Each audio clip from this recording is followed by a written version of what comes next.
Muy buenas tardes, sean bienvenidos una vez más a una edición de Ya sé que no aplauden. El día de hoy, Diana y yo estamos muy contentos porque decidimos invitar a dos personas en esta ocasión para hablar de un tema muy importante. Mercedes nos acompaña, igual Valeria, que nos acompañaron hace 2 semanas. ¿Cómo están? Muy bien, Alexis, Diana, gracias por invitarnos. Muchas gracias por estar aquí. ¿Cómo estás tú, Diana? Yo muy bien, muchísimas gracias, Alexis. Como siempre, un honor por tener ahora sí la oportunidad de participar con ambas. Las aprecio, las admiro y estoy muy contenta porque va a ser un excelente programa. Vale, creo que no te escuché. ¿Cómo estás? Muy bien, gracias Diana, y es un honor para las dos estar el día de hoy aquí con ustedes en lo que ya es definitivamente un excelente programa. Maravilloso, muchísimas gracias. Y bueno, vamos a abordar un tema bastante complicado y yo creo que es un tema muy, muy importante.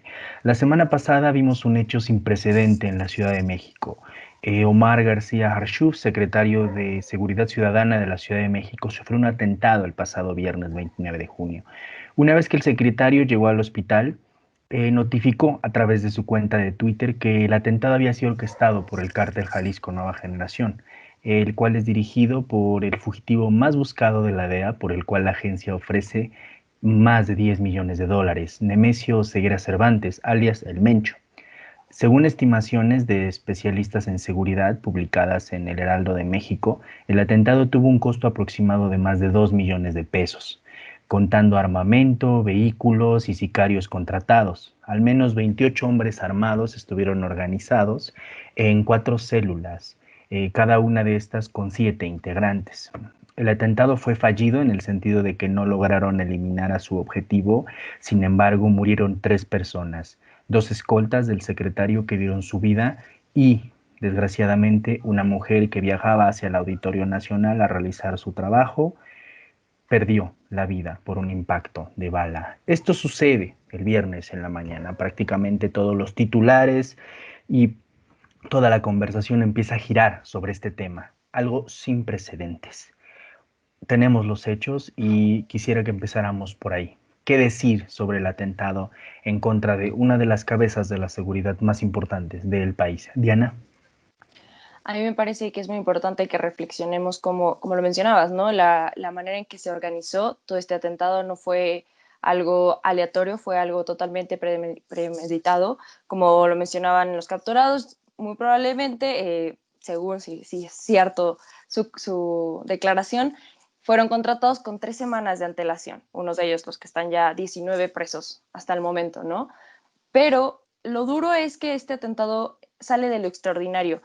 Aun cuando en este programa siempre fomentamos a que no se normalice la violencia y la inseguridad, que es tema de todos los días en nuestro país, el caso es algo que no se había vivido, sobre todo porque hablamos de la capital y hablamos de una figura de la administración pública, ¿no? Un actor muy importante y se puede traducir un atentado directamente hacia el Estado.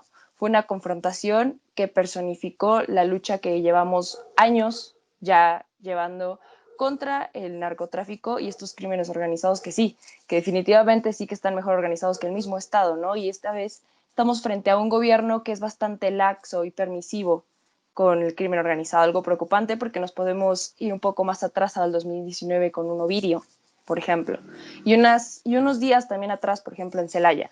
Entonces, creo que es importante empezar a cuestionar que la inseguridad sí es de todos los días, pero quizá el Estado está siendo bastante laxo y más de lo normal porque el mismo presidente lo dijo. No van a caer en provocaciones y tampoco se va a declarar la guerra a nadie, pero es que el asunto es que la guerra comenzó hace muchísimo tiempo y la muerte que lamento como es la de los dos elementos policiales, los que respaldaban a Omar, pero sobre todo también la muerte de esa mujer que creo que nos representa a todos como mexicanos, ¿no? Creo que es la perfecta metáfora de cómo es que la ciudadanía y los mexicanos a todos los días estamos de por medio de una guerra que no se termina. Los inocentes siempre terminan pagando los crímenes de alguien más y las irresponsabilidades de alguien más. Hoy le tocó a ella. Y si uno revisa la historia de México a lo largo de los últimos 12 años, nos vamos a encontrar con muchísimas más personas como ella, como Gabriela, que fueron inocentes, que murieron, porque dicen haber estado en el lugar equivocado a la hora equivocada. Pero bueno, ya que el lugar no es equivocado y que el lugar puede ser seguro. Mercedes, ¿cuáles son tus tus comentarios y las implicaciones que tiene el atentado contra el secretario. Pues me parece impresionante, como dice Diana, que fue un atentado a una persona pues, de alto rango, un funcionario de alto rango en cuanto a seguridad, sobre todo en la Ciudad de México, donde esto no suele pasar. Hemos visto este tipo de violencia en otros lugares del país, pero no lo vemos en la Ciudad de México, en plena ciudad, impresionante. Por otro lado, me interesan los motivos. ¿Por qué se fueron específicamente contra ese secretario? Me parece interesante leyendo un poco de la trayectoria de este secretario, cómo a lo largo de su carrera ha combatido el crimen organizado, ha logrado meter a personas especialmente de este cártel Unión de Tepito a la cárcel, ha vinculado a proceso. Cómo específicamente se fueron contra él, me parece pues muy interesante. Y por otro lado, también me parece muy interesante en cuanto a los resultados que estamos viendo, como que siempre nos quejamos de la impunidad del país, ¿no? Nunca encontramos a los culpables, pero como ya hay de las, se supone, 28 personas, como mencionaste al inicio, de esas 28 personas que fueron las que de manera premeditada llegaron a hacer el ataque, como ya 19 están en la cárcel. Me parece impresionante esta diferencia entre cuando es un funcionario o una persona de alto rango o cuando es una persona común y cómo vemos cómo cambia esta persecución de la justicia. Claro, tocas dos temas importantes. Primero, el hecho de que nada como esto había sucedido en la Ciudad de México. Eso es algo sumamente importante. Y Diana mencionaba el tema de no normalizar y no es normal que intenten matar a un secretario de Seguridad Pública. No, nunca va a ser normal que intenten matar a un alto rango en temas de seguridad. Y y el tema de los antecedentes es importante. Algo que empezamos a saber ahora es que posiblemente estas personas, estos 28 hombres, son sicarios, es decir, que solo fueron contratados para este trabajo, que no pertenecen directamente al cártel Jalisco Nueva Generación. Muy posiblemente porque quien orquestó, planeó esto, sabía que ninguno de ellos iba a salir libre. Sabía que ninguno de ellos iba a poder siquiera salir de la colonia en el cual fue el atentado. Em, Hoy sabemos que la Ciudad de México es una de las ciudades que tiene más cámaras en prácticamente todo el mundo y se puede hacer una persecución de las personas. Y bien lo mencionas, no se hace la persecución de todas las personas que cometen un crimen, sino de personas que cometen crímenes como estos. Valeria, ¿qué implicaciones tiene? ¿Qué implicaciones ha tenido este hecho sin precedente y que abre una puerta que no existía en la Ciudad de México? Pareciera que hoy ya nadie está a salvo, ni secretarios, incluso ni embajadores en la Ciudad de México. Y eso es un cambio importante. Creo que la implicación va, la más importante va por lo que acabas de decir, que ya nadie está seguro, nadie está a salvo. En gobiernos anteriores, aunque habíamos visto mucho de la guerra contra las drogas, generalmente se dejaba a los funcionarios de alto rango, sea esto por una alianza, como sería a lo mejor el caso de Genaro García Luna, que podría haber sido atacado en varias ocasiones, sin embargo, por alianzas con varios grupos de crímenes organizados y de narcotráfico, nunca fue atacado y esta declaración de guerra directo al Estado es algo definitivamente sin precedentes y es algo que va a tener implicaciones que en este momento definitivamente son un poco difíciles de decir todas las que serán con exactitud. Y nada más retomando un comentario que habían hecho tanto Diana como Mercedes, creo que también es muy interesante cómo de este atentado ya se contaba con cierta información de que había alta posibilidad de que pasara. Y entre los que estaban siendo, pues, en cierta forma como marcados, eran tanto Santiago Nieto, que también es conocido como el zar de lavado de dinero, tanto como el secretario de Seguridad, Alfonso Durazo, por lo que creo que es muy importante también ver qué va a hacer el gobierno ahora que ya pasó esto, teniendo en cuenta las demás cabezas que están en la línea y más importante, qué va a hacer Claudia Sheinbaum, porque es muy dicho entre tanto analistas y politólogos que esto es solo una forma de calentarle la cabeza a Claudia Sheinbaum. Uf, qué complicado y qué complicado para la jefa de gobierno. Y ahora Mencionaste a Santiago Nieto y creo que hablar aquí de precedentes, como lo hizo en su momento Mercedes, es importante. El cártel Jalisco Nueva Generación es considerado por el gobierno americano una de las 5 organizaciones criminales más poderosas de todo el mundo. Tenemos reportes, por ejemplo, en Ciudad de México, que el cártel buscó alianzas desde hace aproximadamente 6 años con grupos locales. Hoy tenemos reportes que el cártel ha logrado atravesar cargamentos de droga millonarios a través del aeropuerto Benito Juárez. Es importante también que el gobierno de Miguel Mancera negó por muchísimo tiempo la presencia de grupos criminales de este tipo en la capital. Eh, Ahora, este gobierno, y por eso el tema de Santiago Nieto, es que ha hecho algo sin precedente, que es congelar cuentas, y lo han dicho, cuentas que pertenecen al cártel Jalisco Nueva Generación. Fue un congelamiento de cuentas masivo. Fue un duro golpe para la organización. Entonces, las amenazas contra contra Santiago Nieto no son una casualidad, tienen una razón de ser. Y comprender el móvil de por qué se ataca al secretario también es importante. Mucho se ha dicho que posiblemente es por el arresto de la Ceci, la representante del narco en la Ciudad de México, del cártel Jalisco Nueva Generación. Me parece hasta de película que hablemos de representantes de un cártel en zonas. Me parece hasta cierto punto absurdo, como operan como si fueran prácticamente gobiernos o estados o empresas transnacionales que necesitan tener representantes que operen en las zonas. El cártel Jalisco Nueva Generación se puede decir que es una de las empresas transnacionales mexicanas más importantes. Y utilizo el término de empresa porque operan como tal y son un negocio, y eso es importante entenderlo. Y esto lo quiero llevar al siguiente tema, que es el tema del presidente. Al narcotráfico no le importan los partidos políticos. Al narcotráfico le importa un gobierno que opere bajo las reglas del crimen. No importa si el partido es azul, es rojito, es de color verde o del color que sea, mientras el gobierno del partido que sea opere bajo los términos del crimen, opera bien. Entonces hay que entender esto.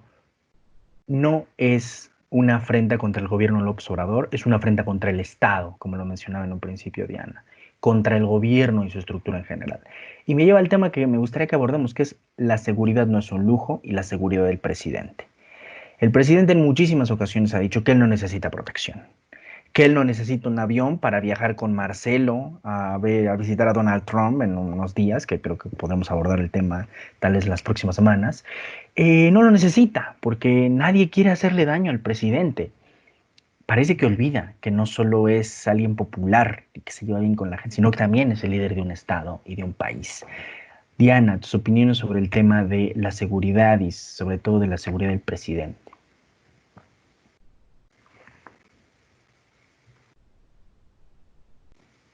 Diana, tu micrófono. Creo que no te escuchamos. Listo, ¿ya? Perfecto. Mencionaba que es muy importante que sí abordemos el tema de cómo es que el presidente siempre se ha dirigido hacia la sociedad y en su gobierno como un personaje seguro de sí mismo, un poco más de lo deseado, pero además seguro de su seguridad. Y eso es un reto enorme para quienes les interesa que cumpla con su agenda, para quienes lo rodean. Hemos visto bastantes videos donde la gente no se siente con confianza de abordar el mismo avión que él, porque la gente entiende lo que supone ser un presidente en un país donde el presidente o es muy odiado o es muy amado. Y sí personifica, digamos, un cambio radical, como mencionaba Mercedes hace rato. Sí, es la primera vez que vemos inmediatamente personas detenidas tras un operativo muy bien articulado, algo que muy pocas veces se ve en nuestro país porque la impunidad es un asunto de todos los días, pero también vemos un presidente que decide eliminar el Estado Mayor porque resulta que no necesita guardaespaldas, no necesita esta seguridad, porque confía en el pueblo y el pueblo es muy sabio. Y el asunto es que yo no sé quién cree él que es el pueblo, cómo es que ha legitimado esta sociedad que él mismo ha seleccionado como el pueblo digno, bueno y sabio. Pero es preocupante porque también hemos visto un presidente que se ha reunido de nuevo con la madre del Chapo, que ha soltado a Ovidio. Hemos visto un presidente que ha sido bastante laxo Y esto demuestra que sí hay justicia, sí quiere romper con estos pactos anteriores, pero tampoco sabemos qué pactos haya creado este gobierno, ¿no? O a través de qué gobierno estamos viendo, con qué seguridad se posicionó en este poder. Quizá no sea el presidente la figura que está de por medio en estas negociaciones, pero no podemos negar que la manera en que funciona el país, nadie la tiene certeza, ¿no? Nadie tiene esta certeza de saber quién está aliado con quién. Simplemente hemos visto un cambio muy radical, muy importante, y eso es peligroso porque alguien por estar haciendo su trabajo puede costarle la vida. Y definitivamente los mexicanos tenemos este hartazgo ya acumulado de saber que no podemos salir con tranquilidad de nuestras casas y que tampoco sabemos dónde se encuentran. Y también este tabú de saber si podemos hablar o no con libertad del tema, porque definitivamente es algo que sí ha generado miedo en nuestra población. Y me parece que eso es suficiente para empezar a cuestionar qué tanto está tomando medidas serias el Estado para decir hay que poner un alto. Sí es preocupante. A mí, en lo personal, me parece muy interesante saber que el presidente de nuevo reafirma esta postura de que no van a caer en provocaciones y que no se van a dejar intimidar porque van de frente contra la inseguridad. Muy bien, muy válido, creo que es algo que necesitábamos escuchar, pero el hecho de que se repita que no va a declarar la guerra a nadie, eso también dice, bueno, sí necesitamos una cabeza dura, pero el presidente como tal ha sido una figura que le ha faltado liderazgo para muchas cosas y me parece que la seguridad es una de ellas. Creo que concuerdo muchísimo con Diana en ese punto. El presidente de cierta manera está, fuera de que esté ignorando su seguridad personal, porque también digamos que eso es un discurso muy inteligente, el hecho de decir, a ver, yo no tengo que tenerle miedo al pueblo porque el pueblo me quiere. Es muy inteligente, pero por otro lado creo que también es importante que, y creo que tal vez lo debe de saber, que no puede irse por la vida usando su discurso como práctica. Su práctica debe de ser diferente a su discurso, porque estamos viendo cómo atacan a un secretario muy importante en medio de la Ciudad de México y él puede ser el siguiente objetivo. Por otro lado, también concuerdo con Diana en el sentido de que ha sido un poco, pues, laxo, permisivo, no sé, no ha dado la cara como para decir, no, nos vamos totalmente en contra de ellos. Sí dice que va a mejorar, no va a dejar que ocurra inseguridad, etcétera, pero no se va de frente, ¿no? Pues tenemos el extremo de Felipe Calderón él se fue súper de frente, se metió, él fue, o sea, eso es un extremo. Pero también tenemos un presidente que está diciendo, no, no, no, aquí yo no me peleo, vamos, si pasa algo lo vamos a manejar, pero no está haciendo directamente, no se está yendo directamente en contra de ese tipo de actitudes y aceptando que pueden ser un riesgo para él mismo.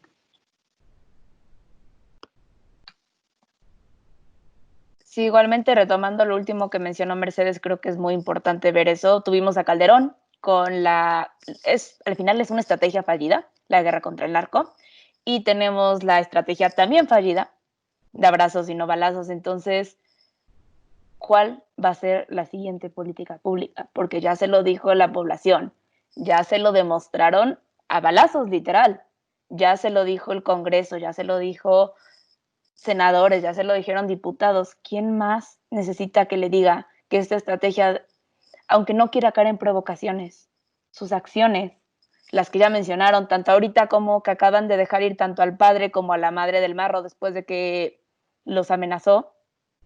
¿Qué es lo que va a hacer el gobierno? Porque sus estrategias no están sirviendo.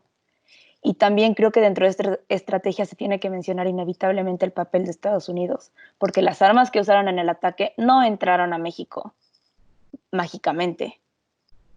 Ese tráfico de armas es algo que también se tiene que tratar y es algo con lo que se debería de tratar con mano dura.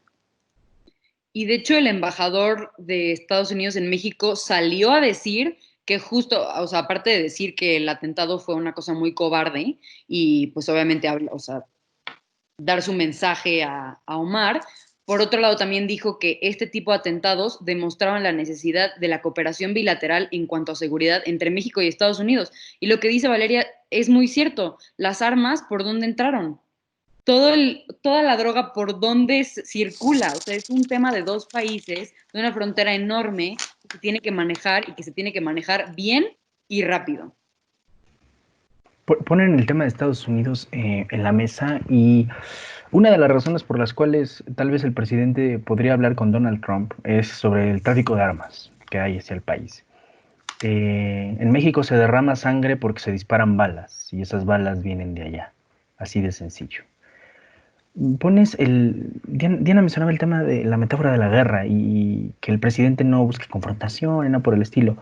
Bueno, si algo debe quedarnos claro sobre el atentado contra el secretario, es que la guerra ya se la declararon al presidente y al Estado mexicano.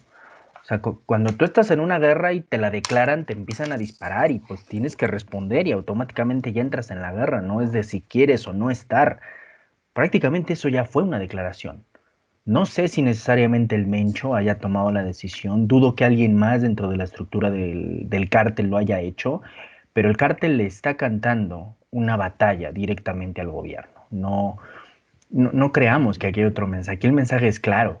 Primero hay que comprobar que fue el cártel Jalisco Nueva Generación, pero si el secretario, antes de entrar a quirófano, decidió lanzar un tuit confirmando que el ataque fue en contra suya, orquestado por el cártel, debe decirnos algo. Posiblemente el secretario pensó que no salía de cirugía y tenía que dar esa declaración. Entonces, estamos ante un panorama donde, lo menciona Valeria, la política bueno, decir la política ya es decir mucho, ¿no? De abrazos no balazos. O la guerra contra el narco, que fue la confrontación de Felipe Calderón, ninguna de las dos ha funcionado. Entonces, ¿qué hacer? ¿Hacia dónde se debe mover la agenda de la seguridad? ¿Hacia dónde se debe caminar? ¿O qué decisiones se deben tomar?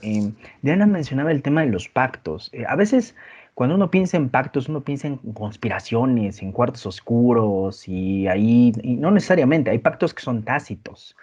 El hecho de liberar a Ovidio porque se amenazó con atacar a la población fue un pacto tácito que ha creado automáticamente el gobierno con todos los demás narcotraficantes. Es decir, si yo amenazo a la población, vas a liberar a alguien que yo quiero. Eso ya fue un precedente y eso ya es prácticamente un pacto que se ha hecho entre el gobierno. Tal vez no lo pensaron bien, tal vez sí lo pensaron, pero ya está ahí, ya hay un precedente. Así se generan a veces los pactos. Entonces ya estamos en esta situación. ¿Qué medidas tomar? Expertos de seguridad como el maestro Gerardo Rodríguez, que en esta mesa todos conocen muy bien, ha dicho que algunas de las medidas que se pueden hacer es, por ejemplo, aumentar las operaciones de inteligencia financiera, es decir, lo que siempre se ha dicho, follow the money, hay que seguir el dinero. ¿Por qué se pudo crear este atentado en contra del secretario? Porque el cártel estaba dispuesto a gastar más de 2 millones de pesos para poder hacerlo. Entonces hay que perseguir el dinero. Otra segunda propuesta es incautar propiedades. Si se conoce o se sabe a nivel local, empezar a buscar las propiedades en las que opera el cártel. Y el tema que ya está aquí en la mesa, y aumentar la cooperación sobre el rastreo de armas. Es impensable que pensemos en una estrategia de seguridad en contra del crimen organizado si no empezamos a rastrear y a detener el tráfico de armas hacia el país. Y finalmente, y yo creo que es uno de los temas más importantes, por lo cual yo también traje el tema del presidente a la mesa, es aumentar la seguridad de los altos mandos que operen en este ámbito de seguridad. O sea, hoy más que nunca hay que reforzar, hay que poner más personal, más vigilancia a Durazo, a los que han tenido amenazas y a los que no han tenido amenazas. Entonces, con estas ideas sobre qué medidas tomar, ¿qué rumbo debería tomar la estrategia de seguridad, Diana?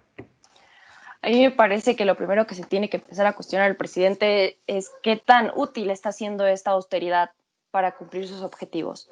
La realidad es que recortar presupuesto para secretarías o para funcionarios, para su seguridad y demás, no es óptimo. No es que esté bien que desparramen dinero y se gasten en el área público como si de verdad hubiera una buena recaudación, porque de eso no se trata. Pero para tener medidas funcionales, hay que también considerar que si el crimen actúa con fondos extras, el Estado tendría que también afrontar las cosas con fondos suficientes, los cuales no hay. Los recursos humanos existen y el presidente mismo decidió que habría una Guardia Nacional y que incluso ahora, que aunque está en la Suprema Corte de Justicia el debate, las Fuerzas Armadas también tendrían que tener esta responsabilidad de estar en las calles, porque no es suficiente. La seguridad pública se le va de las manos al Estado. Y sí, concuerdo en que el asunto de empezar a hacer congelar cuentas, este seguimiento financiero, las propiedades, buscar que sea transparente, lo más transparente posible, el seguimiento para ir arrastrando hilos, es óptimo. es muy importante saber que sí, que la única manera de detener el crimen organizado no es de frente, sino tal vez un poquito detrás de bambalinas, reconocer que tienen bastantes insumos e ir capturándolos poco a poco para orillarlos, a de repente estar no sin nada, porque sí, digamos que sus estrategias son óptimas, pero sí lo suficientemente cortos para que se les pueda detectar en lo más pronto posible, ¿no? Sí, sí es preocupante que también el Estado mismo crea que la seguridad de los funcionarios sea un lujo. Vaya, creo que a nadie le gusta la idea de saber que tienen el dinero suficiente para gastar dinero en estéticas de 6,000 pesos, por ejemplo, pero nadie va a cuestionar que si están haciendo un trabajo bastante peligroso, jueces quienes decretan extradiciones, quienes se ponen a firmar papeleo y papeleo donde están sentenciando a muerte familiares de estos crímenes, entonces sí entiendes que la vida de ellos, de su familia, está en juego y que nadie puede actuar sin corrupción cuando sabe que le puede costar la vida. ¿Cuál es el costo-beneficio? Si me va a costar la vida a mí y a mi familia, entonces quizá me convenga un poquito pactar de nuevo con ellos, porque de nada sirve. Los elementos de seguridad tienen salarios muy bajos. Por algo existe la corrupción, porque sale más barata en este país y es algo a lo que estamos muy acostumbrados, lamentablemente. Entonces, la decisión que tiene el gobierno sí es ir de frente por ellos para ajustar cuentas, para que sea justo el país, para que no haya impunidad, eso no sale barato y no sale barato en ningún sentido, ni económico ni a costo humano. Sí, definitivamente retomando lo último que dijo Diana, creo que también es importante reconocer eso porque lo hemos visto ahorita. Hay grandes especulaciones, por decirlo así, que este ataque fue causado por dos principales motivos. Uno, la cantidad de cuentas que se les canceló y que se les congeló al cártel, y el otro es la extradición del Menchito. Aquí estamos viendo dos casos en los que la corrupción y la impunidad no ganaron, y estamos viendo el resultado de la acción que tomó el cártel debido a esto. Entonces creo que también se tiene que tomar en cuenta que mientras se está haciendo todo tras bambalinas, es inevitable que estos cárteles, estos grupos de crimen organizado intenten dar su contraataque y el gobierno tiene que estar preparado para recibir esos contraataques. ¿Y cómo lo va a hacer? Protegiendo a esos que están en línea, protegiendo a esos cuyo costo humano es mayor que cualquier costo que puede tener una batalla contra el crimen organizado. Y sí, el costo humano definitivamente es algo que ha sido ya demasiado alto y que idealmente se debería de dejar todavía más bajo, especialmente lo de inocentes como de Gabriela. Es gente que no debería de estar sufriendo. Es un poco una estrategia de mano dura, pero con inteligencia, ¿no? Como bien pensado. Y como dice Diana, o sea, no puedes esperar que tú tengas una buena seguridad en un país en el cual el juez que tiene que firmar la orden puede ser amenazado en 2 segundos y lo pueden matar. No puedes esperar eso y por eso mismo el plan de austeridad se tiene que reconsiderar en ciertas áreas. Definitivamente no puedes dejar que la seguridad se quede sin dinero. Simplemente no lo puedes hacer. De hecho, es súper interesante porque, por ejemplo, está la Convención de Palermo Internacional contra el Crimen Organizado, donde dice que los países no deben de permitir que haya lagunas de crimen organizado en su país, o sea, espacios controlados totalmente por el crimen organizado. Y en México tenemos espacios completos, territorios completos tomados por el crimen organizado. Tenemos igual y no espacios completos, pero como dices, Alexis, el aeropuerto. ¿Cómo pasan cosas por el aeropuerto? Las fronteras, las aduanas, la Ciudad de México. ¿Cómo pasan ese tipo de cosas? O sea, hay que irse en contra de eso, pero en contra de eso de una manera inteligente. Meterle a esas recomendaciones, que a mí me parecen muy interesantes y muy buenas, del maestro Gerardo, usar inteligencia para combatir al crimen organizado. Menciona el tema de los jueces y otra vez que el asesinato de un juez federal no es algo común. Hay que buscar el último asesinato de un juez federal y tiene años que pasó. También lo que sucedió hace 2 semanas con Uriel Villegas, creo, sí, Uriel también es un sin precedente. Porque hay un móvil criminal y una persecución directa para él y para su familia. Y desgraciadamente tuvo que pagar el mayor de los costos, la vida. Y en los temas de seguridad siempre es muy delicado porque son personas a las cuales les pedimos que arriesguen eso, lo más sagrado que se tiene, la vida. Y mencionas el tema de hacerlo inteligente. Y este gobierno, a veces uno no entiende este gobierno, parece que el gobierno lo hace todo mal y luego hay destellos de luz, como por ejemplo la Unidad de Inteligencia Financiera. Es un destello de luz entre una administración que parecería que todo lo hace mal. Pero ese destello de luz no es suficiente. No es suficiente. Tiene que ser una coordinación entre todas las dependencias del gobierno para poder enfrentar una vez más a un problema contra el gobierno, no como partido, sino como Estado, como idea de administración. Hablas del tema del territorio y pienso ahora en la pandemia y pienso en cómo grupos criminales se han dedicado a entregar despensas a la población en este momento tan difícil en el que estamos viviendo. Algo importante, no regalan despensas porque son buena gente, no regalan despensas porque son buena onda, las regalan porque necesitan que esa población siga trabajando, siga yendo a los cultivos y siga produciendo la droga que tienen que vender porque necesitan que esa población siga cuidando y siga avisando si viene algún convoy militar en contra de la zona. Una vez más, es un negocio, no hay buena voluntad ahí. O sea, los criminales que regalan cosas, construyen algo, lo hacen para obtener ese beneficio para su negocio. Estamos ante esa dinámica, estamos ante un caso sin precedente y a manera de conclusión me gustaría que dieran algunos comentarios sobre este tema, sobre cómo la violencia vuelve a ejercer en medio de una pandemia, vuelve a ejercer en medio donde se supone que la gente debe estar encerrada, que parece que solo hay 3 personas haciendo cuarentena en todo el país, porque yo veo muchísima gente en la calle. Recientemente tuve que salir al doctor y así fue. El centro parecía verbena popular aquí en la ciudad de Puebla y uno revisa reportajes y ve cómo están las otras ciudades del país y parece que están igual. Pero supuestamente en esta detención del mundo, la violencia regresa y regresa de una manera muy fuerte. Diana, tú, ajá.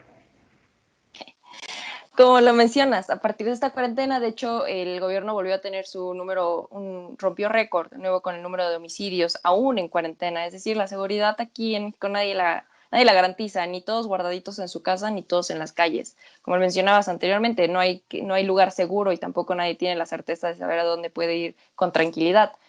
Creo que definitivamente reflexionaría en torno a tu comentario de cómo es que sí, grupos organizados de crimen organizado repartieron despensas, entre otros insumos para las familias, y la gente empezó a romantizar el asunto en las redes sociales, ¿no? ¿Por qué el Estado no hace eso? ¿Y por qué el crimen organizado sí? ¿Por qué? Y lo vimos cuando fue la captura del Chapo, ¿no? El pueblo donde se empezó a exigir su liberación, entre otras cosas, porque sí construyeron escuelas, porque sí construyeron clínicas, entre otras cosas. Y eso nos habla de que el Estado es insuficiente en muchos lados. El Estado es insuficiente porque el Estado tendría la obligación y la responsabilidad de cumplir con las necesidades básicas para la población y no lo hace. Pero está también la responsabilidad de nuestra como ciudadanos de dejar de romantizar al narco. Se hacen las novelas, se hacen las series, se hacen las películas, se hacen las redes sociales. No, el Chapo no es nuestro amigo ni nunca lo va a ser, ya está encarcelado y se le enjuició porque eso era un criminal. Y todos aquellos que están metidos sí serán humanos, sí serán personas, pero tienen un negocio que afecta a cientos y en México a miles. Y le ha costado la vida y a familias, a personas, y tendríamos que empezar a detenernos a evaluar de qué lado estamos y por qué. Se trata de buscar no solamente nuestro interés personal, sino el bien común, y el bien común no está con el crimen ni al costo de la vida de muchos. Se trata de estar con el Estado porque tenemos que exigirle al Estado nuestra seguridad, sí personal, pero nuestra seguridad como sociedad. Y es algo que en lo personal me irrita muchísimo. Soy cero fan de que se romantice esta idea del crimen y dónde me consigo un novio narco y que te lleva a la fiesta y la troca y la bucana. Y eso es algo que estamos haciendo una cultura y debe detenerse. Porque en el momento en que empecemos a cuestionar por qué está tan normalizado, vamos a empezar a reflexionar cuántas vidas, cuántos cuerpos hay detrás de ello. Y entonces quizá empecemos a exigirle al gobierno que sí le invierta, que le eche ganas, que vale la pena. Concuerdo totalmente con Diana. Romantizar el narco es lo peor que podemos hacer. Definitivamente no ayuda a absolutamente nadie en el planeta. Pero por otro lado también creo que hablamos mucho de seguridad, de cómo el Estado debe de invertir en seguridad. Pero por otro lado, ¿quiénes son las personas que están entrando a trabajar al narco? No digo el narcotraficante, el que meten a la cárcel, el que están buscando, el que están traqueando sus llamadas. No, estoy hablando del sicario común que encuentras. en el pueblo y te lo llevas y le dices que le vas a pagar muchísimo dinero. ¿Por qué pasa esto? Estamos dejando a muchas personas, como llevamos décadas haciéndolo, marginadas, en una situación de desesperación. Tenemos una pandemia ahorita donde el mundo económico se detuvo totalmente. Y hay tantas personas en México que ya sufrían de pobreza y de pobreza extrema y ahora estamos incrementando ese número porque si se detuvo la actividad económica, claro que también estas personas están entrando en una crisis económica terrible. Entonces, ¿qué tenemos que hacer como país para, por un lado, inyectarle dinero a la seguridad? Claro, es súper importante, una mano dura, pero con inteligencia. Y por otro lado, aminorar esos efectos sociales y de verdad tratar de tener una sociedad más justa y menos desigual. Sí, definitivamente concuerdo con lo que las dos han dicho, creo que lo han resumido mejor de lo que yo puedo, pero creo que sí, las grandes problemáticas en México es una, la narcocultura, dos, la práctica del escudo social, así la nombró, es un término que acuñó el maestro Gerardo Rodríguez, que habla sobre exactamente esa práctica en la que les construyen escuelas, les llevan despensas, porque el narco entra a donde el Estado no está. Y mientras el Estado no esté, el narco va a seguir entrando. Entonces, no es solo cómo voy a atacar a la organización, es cómo voy a evitar que la organización siga creciendo, cómo voy a evitar que nueva gente se esté uniendo a la organización. Y por último, creo que es algo que también toca reflexionar, es para la gente que consume drogas y que lo hacen sin la conciencia de es que me lo vendió una persona aquí. ¿De dónde viene eso? ¿Y cuál es el costo humano detrás de lo que estás consumiendo? No es que Gamesa lo produzca y tampoco Nestlé, o sea, tenemos que empezar a cuestionar nuestro consumo, vaya. Sí, es algo Claro, de todos no, los días. no es el osito Bimbo quien vende metanfetamina en las tiendas. Y con esos últimos comentarios nos vamos. Y yo solo quería dejar una metáfora al final del programa. Si tú tomas a un narcotraficante y a un soldado, les quitas el uniforme y las armas y los pones como civiles, ¿quién es quién? ¿Podrías distinguirlos? ¿Podrías distinguir a dos hombres morenos que posiblemente y seguramente vienen de condiciones de pobreza? No, al final de cuentas, los que se hacen ricos y poderosos están en una cúpula y los que se terminan matando siguen siendo las mismas personas con los mismos orígenes. Les agradezco muchísimo habernos acompañado en este debate sobre el tema de la inseguridad en México, que parece un tema que no nos abandonará en mucho tiempo y un tema en el que hay que seguir pensando y buscando en soluciones. Les agradecemos muchísimo a ustedes por habernos acompañado en una nueva emisión de Ya sé que no aplauden, donde ustedes saben que nosotros tenemos otros datos. Muchísimas gracias.